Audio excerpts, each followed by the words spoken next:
Hello students. இன்னைக்கு நான் 2 student எனக்கு அனுப்பியிருக்கிற கொஷின்ஸை சால்வ் பண்ணி காட்டுறேன். நிறைய கொஷின் அனுப்பியிருந்தீங்கப்பா. அதில் ஒரு கொஷினாக நான் சால்வ் பண்ணி காட்டுறேன். ஃபர்ஸ்ட் ஒரு ஸ்டூடெண்ட் அனுப்பியிருந்த கொஷின் இதுதான். இந்த கொஷின் பாருங்க. இதில் ஒரு ஸ்பெஷல் காம்பவுண்ட் இருக்கு. இதையே நான் ஸ்பெஷல் காம்பவுண்ட்ங்கிறத சொல்கிறேன். ஸ்பெஷல் காம்பவுண்ட் சொல்கிறேங்கிறத எக்ஸ்பிளைன் பண்ணுறேன். இப்போ நார்மலாக வந்து இந்த மாதிரியான ஒரு காம்பவுண்ட்ல நம்ம பார்த்தோம்னா 2 விதமான ஃபங்க்ஷனல் குரூப் இருக்கு. எப்பயுமே கார்பனைல் ஃபங்க்ஷனல் குரூப் இருந்தது அப்படின்னா இது டெல் பிளஸ் ஆகும், இது டெல் மைனஸ் ஆகும் கிரியேட் ஆகும். நம்ம கொடுக்க போறதுல இருக்கிற பாசிட்டிவ் பார்ட் நெகட்டிவ் பார்ட்டும் கரஸ்பாண்டிங் பொசிஷனை போய் அட்டாக் பண்ணும். ஸோ இதைத்தான் நம்ம நியூக்ளியோஃபிலிக் அடிஷன் அப்படின்னு படிச்சிருக்கோம். ஸோ கார்பனைல்னாலே நியூக்ளியோஃபிலிக் அடிஷன் மட்டும்தான் நடக்கும்னு நான் சொல்லி கொடுத்துருக்கேன். அதே மாதிரி டபுள் பாண்டட் கார்பனா இருந்தது அப்படின்னா அதுல nucleophile and electrophile both will add. அதனால நம்ம என்ன சொல்லலாம் அப்படின்னா இதுல அடிஷன் ரியாக்ஷன் நடக்கும் அப்படிங்கறத நம்ம சொல்லியிருக்கோம். பட் ஆனா இதுல ஸ்பெஷாலிட்டி இருக்கு. ஏன் இதை ஸ்பெஷல்னு சொல்றேன் அப்படின்னா எப்பயுமே கார்பனைல் கார்பன்ல இருக்கிற ஆல்பா கார்பன் ரொம்ப ஸ்பெஷல். ஏன் அதுல ரொம்ப ஸ்பெஷல்னா ஆல்பா கார்பன்ல ஒருவேளை ஹைட்ரஜன் அட்டாச் ஆயிருந்தது அப்படின்னு வச்சுக்கோங்களேன். அந்த ஹைட்ரஜனை இந்த கார்பனைல் கார்பன் இருக்கிறதுனால இந்த ஹைட்ரஜன்ல இருக்கிற எலக்ட்ரான்ஸ் பூரா இந்த கார்பன் உள்ள இழுத்துக்க பார்க்கும். ஏன்னா இங்க இருக்கிற பாண்டட் எலக்ட்ரான்ஸ் எல்லாம் இந்த கார்பனைல் கார்பன் பிடிச்சு இழுத்துக்கிட்டு இருக்கும். ஸோ அப்போ என்ன ஆகும்னா இந்த எலக்ட்ரான்ஸ் இங்கே போயிட்டு ஹச் பிளஸ்ஸாக ஷிஃப்ட் ஆயிரும். இதனால தான் நம்மளுக்கு ஆல்டால் கண்டென்சேஷன் நடந்தது அப்படிங்கிறத நம்ம பார்த்தோம். ஆல்டால் கண்டென்சேஷன் இந்த ஆல்ஃபா பொசிஷன்ல இருக்கிற ஹைட்ரஜன் ஆக்டிவா அதாவது ஹச் பிளஸ்ஸாக வெளியேற தயாரா இருக்கும் எப்போ பார்த்தாலும். ஏன்னா இதனோட எலக்ட்ரான்ஸ் பூரா இது வாங்கிட்டதுனால ஹைட்ரஜன்ல எலக்ட்ரான்ஸே இருக்காது, அதனால அது வெளியே போயிடும். அப்போ ஆல்ஃபா பொசிஷன் ஸ்பெஷல். அந்த ஸ்பெஷல்லையுமே அதாவது நார்மலா இருக்கிற இன்ஆக்டிவ் அல்கைல் குரூப்புங்கிறதே இன்ஆக்டிவ் தான். அதுல எந்த ஃபங்க்ஷனல் குரூப்பும் இல்லை அப்படிங்கிறதுனால அது இன்ஆக்டிவ் தான். அந்த இன்ஆக்டிவ் அல்கைல் குரூப்பையே ஒரு ஆக்டிவ் குரூப்பா மாத்துது அப்படின்னா இங்க இருக்கிறது ஒரு ஆக்டிவ் டபுள் பாண்டட் பொசிஷன். அதாவது இதனுடைய ஆல்பா பீட்டா பொசிஷன்ல பாத்தீங்களா, ஆல்பா பீட்டா அதாவது கார்பனைல் கார்பனுக்கு பக்கத்துல இருக்கிற கார்பன் ஆல்பா, அதுக்கு அடுத்த கார்பன் பீட்டா, அதுக்கு அடுத்த கார்பன் காமான்னு வரும். அப்போ இந்த கார்பனும் காமா இந்த கார்பனும் காமான்னு இருக்கும். ஸோ இப்போ நம்ம ஆல்பா பீட்டா பொசிஷன்ல சூப்பரா ஒரு டபுள் பாண்ட் இருக்கு. அப்போ இதுக்கு ஒரு ஸ்பெஷாலிட்டி இருக்கு. அந்த ஸ்பெஷாலிட்டியை யூஸ் பண்ணி ரியாக்ஷன் கொடுத்தவர் தான் கில்மன். ஸோ இப்போ நீங்க எடுத்திருக்கீங்க இல்லையா, இதை கிரிக்னார்ட் ரியேஜென்ட் நம்ம கன்சிடர் பண்ணக்கூடாது. இதை என்ன பண்ணணும்னா கில்மன் ரியேஜென்ட். ஸோ இந்த கில்மன் ரியேஜென்ட் வேற மாதிரி ரியாக்ட் பண்ணும். இந்த Gilman reagent specially for this one. So என்ன அப்படின்னா இங்க பாருங்க, இது ஏன் இப்படி நம்ம ஸ்பெஷல் சொல்றோம்னா நார்மலாவே இந்த கார்பனைல் சும்மா இருக்காது. அதுல பாருங்க இங்க இருக்கிற பாண்டு இங்க ஷிஃப்ட் ஆயிரும். ஏன்னா அல்டர்னேட் ரெசனன்ஸ் பொசிஷன் இருக்கு இல்லையா, ஏன் பாண்டு இங்க ஷிஃப்ட் ஆகுது, கார்பனைல்ல இருக்கிற பிளஸ் சார்ஜ் அந்த பாண்டை ஷிஃப்ட் பண்ண வைக்கும் ஆட்டோமேட்டிக்கா. ஸோ அப்போ டபுள் பாண்ட் இங்கே வந்துருச்சு, ஓ மைனஸ் இங்கே வந்துருச்சு. இந்த இடத்துல ஏற்கனவே ஒரு CH3 இருக்கு, இந்த இடத்துல ஒரு பிளஸ் சார்ஜ் கிரியேட் ஆயிடுச்சு. இப்போ நம்ம கில்மன் ரியேஜென்ட்ல இருக்கிற CH3 மைனஸ் பார்ட், அதாவது கில்மன் ரியேஜென்ட் வந்து குப்ரசைடோட எக்ஸ்ட்ரா சேர்த்திருப்பாங்க. எது இது இல்லாம, தட் மீன்ஸ் நம்மளுக்கு கிரிக்னார்ட் ரியேஜென்ட்டோட குப்ரஸ் ரியேஜென்ட் எக்ஸ்ட்ரா சேர்த்திருப்பாங்க. CH3 MgBr. நான் வழக்கம் போல கிரிக்னார்ட் ரியேஜென்ட் பிளஸ் மைனஸ் பார்ட்டா பிரிச்சுக்கிறேன்.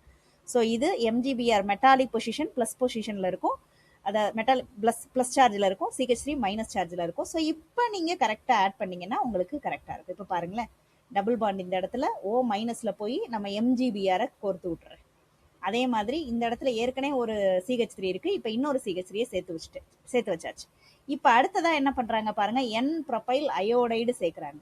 ஸோ இப்போ இந்த இடத்துல N ப்ரொபைல் அயோடைடு போகுது, CH3 CH2 I போகுது. நம்ம MgBr வந்து ஏதாவது ஒரு ஆக்டிவ் பார்ட்டை பார்த்துச்சுன்னா என்ன ஆயிரும்னா அந்த ஆக்டிவ் பார்ட்டை தூக்கிட்டு வெளியே ஓடி போயிடும்.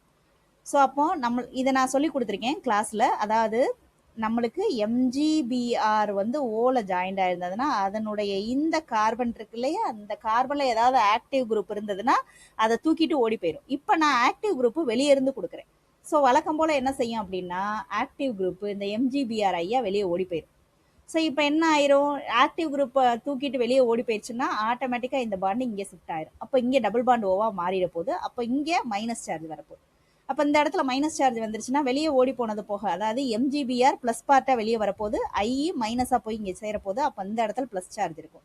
ஸோ இந்த இடத்துல இப்போ மைனஸ் சார்ஜ் வரப்போகுது இல்லையா. ஸோ இந்த எலக்ட்ரான் இங்கே ஷிஃப்ட் ஆனதுனால இங்கே மைனஸ் சார்ஜ் வந்துடும். அந்த மைனஸ் சார்ஜில் இந்த ப்ளஸ் போய் அழாயிருப்பா. அவ்வளோதான்டா. ஸோ நான் இப்போ ரியாக்ஷன் எழுதுறேன் பாருங்க. அதாவது ஆக்டிவ் பார்ட்டை தூக்கிட்டு வெளியே ஓடி போயிட்டதுனால அந்த பாண்ட் இங்கே ஷிஃப்ட் ஆயிடுச்சு, டபுள் பாண்டோ. அது இங்கே ஷிஃப்ட் ஆனதுனால ஆட்டோமேட்டிக்காக பக்கத்தில் இருக்கிற டபுள் பாண்ட் இங்கே ஷிஃப்ட் ஆச்சு. அதனால இந்த இடத்துல வந்து அந்த ப்ளஸ் பார்ட்டை அப்படியே கொண்டு வந்து லிங்க் பண்ணுங்க. ப்ளஸ் பார்ட்டை கொண்டு வந்து லிங்க் பண்ணணும். இதை அடிக்கடி எழுதி பார்த்தாதான் தெரியும். அதுக்கப்புறமா இந்த இடத்துல ஏற்கனவே இருக்கிறதா, இதுதான்ப்பா கில்மன் ரியேஜென்ட் யூஸ் பண்ண ரியாக்ஷன். இது ஒரு ஸ்பெஷல்.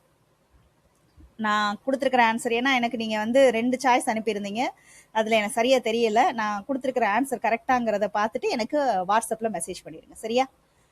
அடுத்த கேஸ், இப்போ நம்ம வந்து ஜீவன் அனுப்பின கொஷினை பார்க்கலாம். இந்த கொஷினில் பாருங்க, இதில் வந்து double bonded carbonate, double bond again double bond இருக்குது, அது as well as carboxylic acid functional group இருக்குது.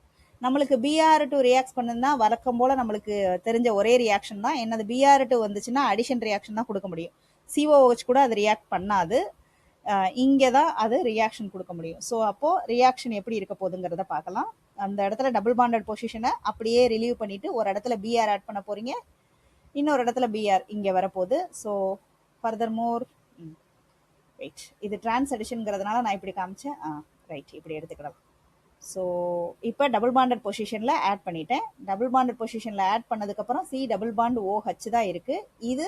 இதில் நம்ம NaHCO3 போட்டோம். NaHCO3ங்கிறப்ப இதில் சோடியம் என்னதுப்பா, ப்ளஸ்ஸில் இருக்க போது. ஸோ இது வந்து ஒரு பேஸ் இல்லையா? ஸோ பேஸுங்கிறப்ப என்ன செய்யும், ஆட்டோமேட்டிக்காக நம்மளோட கார்பாக்சிலிக் ஆசிட் கூட ரியாக்ட் பண்ணிட்டு CO2 இந்த HCO3 பார்ட்லேருந்து வெளியே வந்துடும். ஸோ என்னென்னலாம் நடக்க போகுது அப்படிங்கிறத பார்ப்போம். நல்லா பாருங்க, இந்த இடத்துல பிஆர் ஆல்ரெடி இருக்கு. டிரான்ஸ் அடிஷன்ங்கிறத காமிக்கணுங்கிறதுக்காண்டி இப்படி நான் 2 பக்கம் மாற்றி மாற்றி போட்டிருக்கேன். ரொம்ப அட்வான்ஸாக படிக்க ஆரம்பிச்சிட்டிங்க இல்லையா, அதனால நான் அந்த மாதிரி சொல்லியிருக்கேன். பேசிக்கில் நான் வந்து டிரான்ஸ் அடிஷனை இன்வால்வ் பண்ணியிருக்க மாட்டேன். பட் எனிவே ஒன்றும் பிரச்சனை இல்லை. டிரான்ஸ் அடிஷன்னா ஆப்போசிட் சைடில் ஆட் ஆகிறது. பிஆர் ஒரு சைடு, இன்னொரு பிஆர் இன்னொரு சைடு ஆட் ஆகிறது. இதே இது அல்கலைன் கேமினோஃபர் போடுறீங்கன்னா சின் அடிஷன் சேம் சைடில் தான் பண்ணும். அதை பற்றி இப்போ ரொம்ப ஒரி பண்ணிக்கிற வேண்டாம். இப்போ பிஆர் ஆப்போசிட் சைடில் ஆட் ஆயிருக்கு. அது இந்த ரியாக்ஷனுக்கு எந்த விதத்துலையும் ஹெல்ப் பண்ண போகிறது கிடையாது. பட் இருந்தாலும் நான் சும்மா அந்த பிஆர் ஆப்போசிட்டாக போட்டதுக்குரிய ரீசனுக்காண்டி இதை சொல்கிறேன். இப்போ பாருங்க, O - Na இந்த சால்ட்டு உருவாகும், அப்படிதானே? அதுக்கப்புறமா CO2 வெளியே ஓடி போயிடும், H2O வெளியே ஓடி போயிடும், அவ்வளோதான். ரைட், இந்த இடத்துல என்ன நடக்க போகுதுங்கிறத பாருங்க. இந்த NAவும் இங்கே இருக்கிற பிஆரும் வெளியே போகிறதுக்கு வாய்ப்பு இருக்குது. ஸோ நல்லா கவனிச்சுக்கோங்க, நான் அதை மறுபடியும் போடுறேன். இப்போ இந்த இடத்துல இருக்கிற NAவும் இங்கே இருக்கிற பிஆரும் வெளியே போகலாம், இல்லாட்டி இந்த NAவும் இங்கே இருக்கிற பிஆரும் வெளியே போகலாம். 2 விதமான ப்ராடக்ட்டுக்கு பாசிபிலிட்டி இருக்குது. உங்கள் சாய்ஸில் எந்த இது கொடுத்துருக்காங்கிறத செக் பண்ணிக்கோங்க.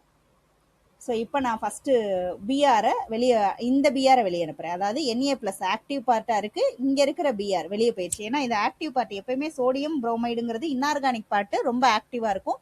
ஸோ சான்ஸ் கிடைச்சா கண்டிப்பாக அது வந்து இன்ஆர்கானிக் சால்ட்டை ப்ரொடியூஸ் பண்ணிடும். ஸோ நான் இந்த பிஆரை அப்படியே வச்சுருக்கேன். இங்கே இருக்கிற பிஆரை மட்டும் வெளியே அனுப்பிட்டேன். இந்த பொசிஷன் ஒன்றும் பண்ணலை, இந்த இடத்துல இருக்கிற பிஆரை வெளியே அனுப்பிட்டேன். அப்போ இந்த பொசிஷன் இப்போ ஃப்ரீயாக இருக்குது. ஞாபகம் வச்சுக்கோங்க, இந்த பொசிஷன் ஃப்ரீயாக இருக்குது. இந்த ஃப்ரீயாக இருக்கிற பொசிஷன் தான் இந்த O கூட போய் லிங்க் ஆக போகுது. இந்த O கூட போய் லிங்க் ஆயிருச்சு அப்படின்னா நான் அந்த ஃப்ரீயாக இருக்கிற பொசிஷனை O கூட லிங்க் பண்ணிடுறேன். லிங்க் பண்ணிட்டேன். லிங்க் பண்ணதுக்கப்புறம் இந்த O எது கூட லிங்க் ஆயிருக்கு, C டபுள் பாண்ட் O கூட லிங்க் ஆயிருக்கு. அந்த C டபுள் பாண்ட் ஓக்கும் இந்த லிங்க் ஆயிருக்கிற பொசிஷனுக்கும் இடையில 2 கார்பன் இருக்கு. ஸோ நான் 2 கார்பனையுமே போட்டுறேன். 1 2 கார்பன் போட்டுட்டேன். இதுதான் ப்ராடக்டா இருக்கணும். நீங்க செக் பண்ணி பாருங்க, இது ஒரு ப்ராடக்ட் வரலாம். இல்லாட்டி இப்ப நான் இந்த பிஆரை கூட தூக்கலாம், இந்த இருக்குல்லையே, இந்த பிஆர் கூட நான் தூக்கலாம். அப்படி தூக்குனேன்னா என்ன மெம்பர் ரிங் வருதுங்கிறத பார்க்கலாம். ஸோ இப்போ இந்த பிஆரை தூக்கிட்டேன் அப்படின்னா இப்போ 2வது சான்ஸ் வந்து எனக்கு எங்க இருக்குன்னா இதுவும் சேரும், இந்த ஓவும் சேரும். ஸோ அப்படி சேர்ந்துச்சுன்னா என்ன நடக்குதுங்கிறத பார்க்கலாம். இங்கே இருக்கிற பிஆர் அப்படியே இருக்கு. இந்த பிஆர்ல இருக்கிற கார்பன் இருக்கு இல்லையா, அந்த கார்பன்னு இப்போ எது கூட சேர போகுதுன்னா O கூட சேர போகுது. நான் O கூட சேர்த்து விட்டுட்டேன். சேர்த்ததுக்கப்புறம் அந்த O வந்து C டபுள் பாண்ட் O கூட சேர்ந்துருக்கு. அடுத்து அந்த C டபுள் பாண்ட் ஓக்கு இடையில இருக்கிற பொசிஷன் பாருங்க. ஓகே, இந்த பிஆர் கூட தான் சேருது நான் போட்டிருக்கேன். அப்புறம் எதுக்கு இந்த பிஆர் இல்லை, இந்த பிஆர் தேவையில்ல. ஸோ இந்த பிஆர் கூட, அதாவது இந்த பிஆரையும் இந்த எண்ணெயவை இப்போ வெளியே அனுப்பிட்டோம். அப்போ இந்த பிஆர் இப்போ உள்ளே இருக்குது, ஞாபகம் வச்சுக்கோங்க. இந்த இடத்துல தான் சேர்த்துருக்கேன், அதனால் அதை அப்படியே எடுத்திருக்கேன். அடுத்தது C டபுள் பாண்ட் O, இந்த C டபுள் பாண்ட் ஓவில் மறுபடியும் ஒரு கார்பன், அடுத்து 2வது கார்பன், அடுத்து 3வது கார்பன். அந்த 3வது கார்பனில் பிஆர் ஜாயிண்ட் ஆயிருக்கு. அந்த கார்பன் தான் நம்ம ஜாயினிங் எண்டில் ஜாயிண்ட் ஆயிருக்கு. ஸோ மொத்தம் எத்தனை மெம்பர் ரிங் வருது, இதை நான் இப்படி எழுதியிருக்கேன். பட் இருந்தாலும் உங்களுக்காக திருப்பி எழுதி காட்டுறேன். அதாவது எத்தனை மெம்பர் ரிங் இருக்குன்னு பார்ப்போம். 1 2 3 4 5 6. So 6 member ring. So 6 member ring மாதிரி போட்டுட்டேன்னா அதில் ஒரு இடத்துல O இருக்கு, இன்னொரு இடத்துல C டபுள் பாண்ட் O பக்கத்தில் இருக்கு. இப்போ ஓக்கு பக்கத்து கார்பனுக்கு அடுத்த கார்பனில் பிஆர் இருக்கு. ரைட், இவ்வளோதான்ப்பா. ஒன்று இந்த காம்பவுண்டாக இருக்கணும், இல்லாட்டி இந்த காம்பவுண்டாக இருக்கணும். இது 2ல் ஏதாவது ஒன்று சாய்ஸில் கொடுத்துருந்துருப்பாங்க, நீங்கள் செக் பண்ணிக்கோங்க. ஏன்னா நான் இதை தேடி பார்த்தேன் நெட்ல, எனக்கு இந்த லென்ஸ்ல போட்டு பண்றதுல எனக்கு நெட்ல இந்த கொஸ்டின் வரவே வரல.